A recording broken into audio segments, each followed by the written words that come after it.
For those watching this sermonette later on video, at this moment I'm speaking on the Sabbath after the Passover, but before the night to be much observed, and thus before the start of the days of unleavened bread. So speaking at this moment, as of right now today, please try to imagine what society was like at this corresponding moment in the history of Egypt and Israel so long ago.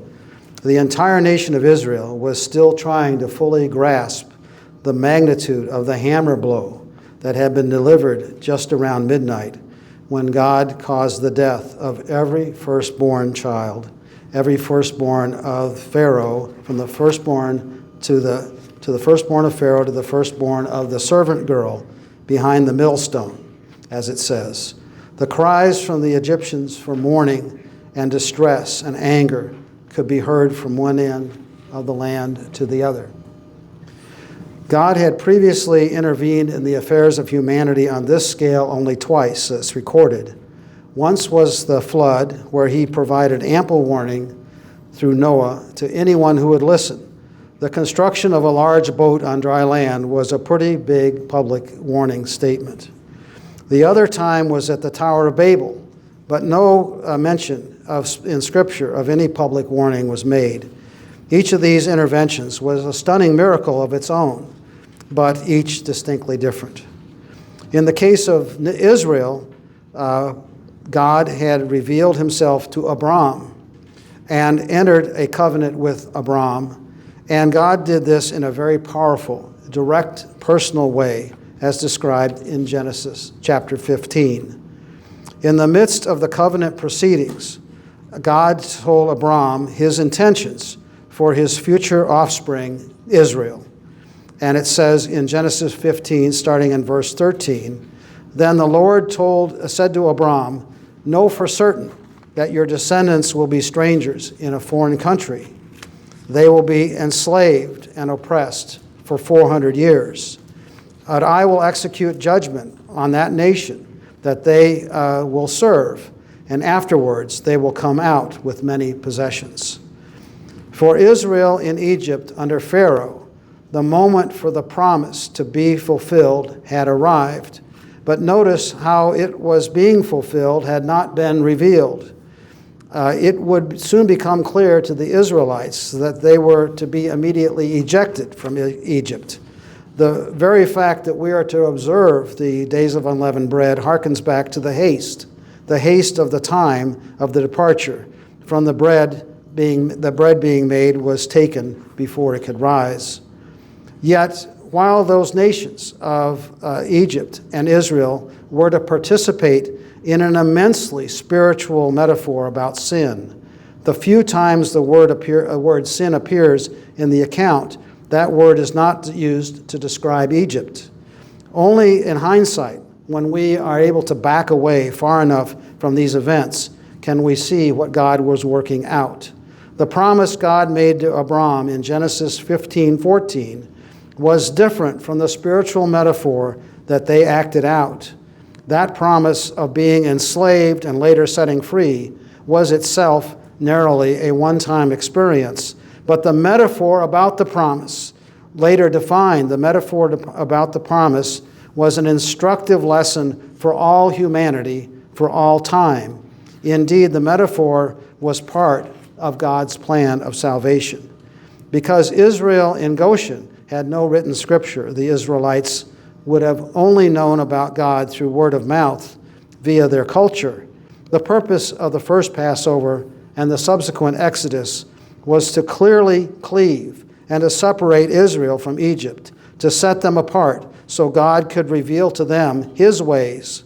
More broadly, it was to isolate Israel from the whole world, at least for a short time. As we see later, God revealed himself to Israel day and night for 40 years, both with the pillar of fire and cloud and also through contact with Moses. However, the Israelites still had hard hearts about accepting God's ways. Israel could not leave their human nature behind, nor the contamination of the worldly culture that followed them. And you can be assured that Satan certainly was taking his opportunities to sabotage God's plan. So we can know at least two facts from Scripture about life in Egypt. The first is that the Israelites eventually became enslaved. And the second was that when God freed them, he also likened their liberation to spiritual freedom. This was a total captivity. This was validated by the refusal of Pharaoh to give permission to them to travel outside of the country to worship God. So it was both physical and spiritual captivity. When Israelites had been ejected from Egypt, God directed their travel into the wilderness. In doing so, God would bring them into an environment where his laws would form the boundaries of right and wrong, which were different than the boundaries that they had in Egypt. God started to instruct Israel on those boundaries only a few days after they crossed into the Red Sea. And this can be seen in Exodus 15, starting in verse 26. Exodus 15:26. And he said, if you carefully listen to the voice of Yahweh your God and do what is right in his eyes, and give heed to his commands, and you keep all of his rules, then I will not bring upon you any of the diseases I brought about to Egypt, because I am Yahweh, your healer. Now then, like today, God desires that his people have a heart to look to his commands and rules about how to order their lives. His law described the environment of righteousness, which is the same way of life that Jesus elaborated during his ministry. A number of years ago, my wife and I were visiting the Big Island of Hawaii during the feast. And while we were viewing one of the calderas of the volcano, there on the footpath, I almost stumbled on some flowers and some fruit. And it took me a moment to realize that this was an offering to Pele. And actually, it was the first time in my life that I had never ever seen an overt offering to a pagan goddess. But she was the goddess of volcanoes and fire. Some years later, I was in a tire repair shop, and the person who owned the shop was from the Indian subcontinent. And there was an idol on a shelf above his desk. And took me a little while to understand what I was seeing and why. Now, in the West, we don't see much displays of idolatry, much explicit idolatry, that is, but it's all around us. Maybe like the Israelites in Egypt, some idolatry is so pervasive that it may not be very prominent to us. The first level of idolatry we experience today is syncretic aspects of the common Christian religion. This started when the first apostles were alive and resulted in some of them being ejected from the church in the New Testament. The first organized wave really was in the 2nd century with the Gnostic teachings of Valentinus. A prominent part of the teaching was the mystical bridal chamber, and vestiges of the mystical bridal chamber are still present today in the observation in February of Valentine's Day or Valentinius Day. Christianity underwent major changes in the organized church when the church itself was adopted, shall we say, by Constantine in the bear hug of the state at the Council of Nicaea in 325. His government made Christianity the official religion, and anyone who declined the official teachings could become the enemy of the kingdom. This council also redefined Passover to advance the keeping of Easter, the Quartodeciman controversy, as it was known. Syncretic adoption of several long-established pagan holidays soon brought them into the common culture in a Christianized form, of course. The research of the late Dr. Samuel Bacchiocchi at the Vatican Archives documented how keeping Sunday became mandatory and keeping the Sabbath soon became, in some areas, a crime. His research was published by Pope Gregorian University Press in 1977 and awarded the Gold Star. And as the Valentinius Gnostic bridal chamber and organized Christian life gradually became hostile to the faith that was once delivered to the saints, Christianity became riddled with various forms of idolatry, some of which is with us today. Now, the German philosopher George Hegel wrote an influential book The Phenomenology of Spirit in 1807. His book was an introduction to his system of philosophy and was followed by other books. He was followed then by Karl Marx, who took his philosophy and reimagined it as a science. These works all had qualities of religions. Marx then brought them fully into the secular realm, calling it scientific socialism. Lenin himself, in a handwritten note on the side of a margin of a book, said, "You cannot understand Marx until you understand Hegel." Later, after Marx's economic and social system failed at the cost of millions of lives after World War II, some German scholars who were advocates of his system fled to the U.S., and they reimagined Marxism and called it critical theory. It is from this theory that we get DEI and woke culture. Critical theory is aptly named when you consider that the main attribute of the critique is the critique of society. And Revelation 12:10 tells us that Satan is the accuser of the brethren, and being an accuser or being a critic is one of Satan's most effective techniques of disruption.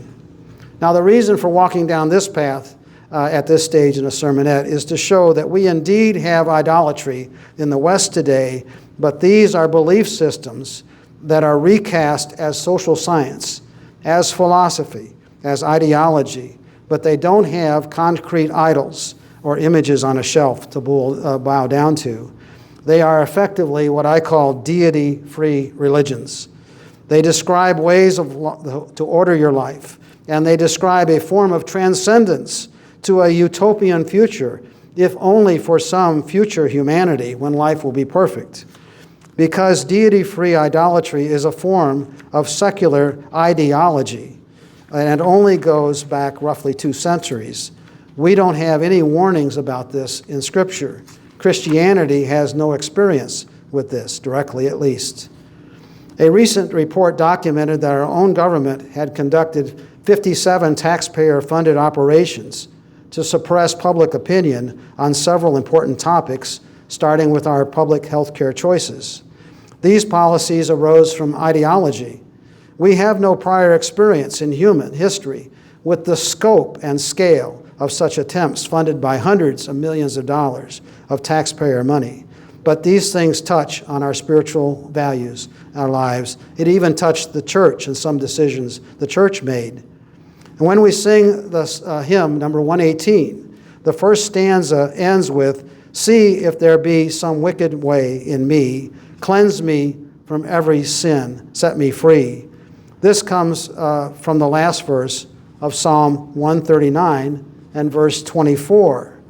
The number of translations are similar to the New King James Version, which translates that verse to be, "And see if there is any wicked way in me, and lead me in the way everlasting." The Net Bible translates this verse, "See if there's any idolatrous tendency in me, and lead me in the reliable ancient path." Now the footnote here is wicked way. The Hebrew may mean, after Isaiah 14:3, the way of sorrow, or after Isaiah 48:5, the way of an idolatry. The weight of Scripture is that idolatry can take many forms, even forms that are superficially, at least, about secular subjects. God's plan of salvation is cogent and systematically complete. He leaves nobody out. It does not require arbitrary rules or rely on special exemptions. It is simple enough for a person of even the most modest mental abilities to understand and participate in. The major points of his plan are pictured by the holy days as defined by God. Jesus assures anyone who will listen, like he said in Luke 12:32, "Your Father delights to give you his kingdom," and he does.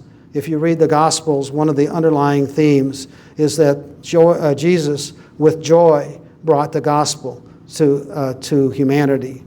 And we now look immediately towards the days of unleavened bread, hours away, with the instruction to focus on rejection from our lives, from every aspect that is not in harmony with God's law. Not only do we have the normal sins and failings of humanity that humanity has historically had to recognize and to purge from our lives, but we must now be aware of deliberate manipulation of our society of a magnitude and sophistication that is far more subtle and effective than that of almost any prior human experience. Paul tells us in 1 Corinthians 5:7 to purge out the old leaven. We must be aware of how pernicious spiritual leaven can be in our modern internet-connected and ideologically themed society.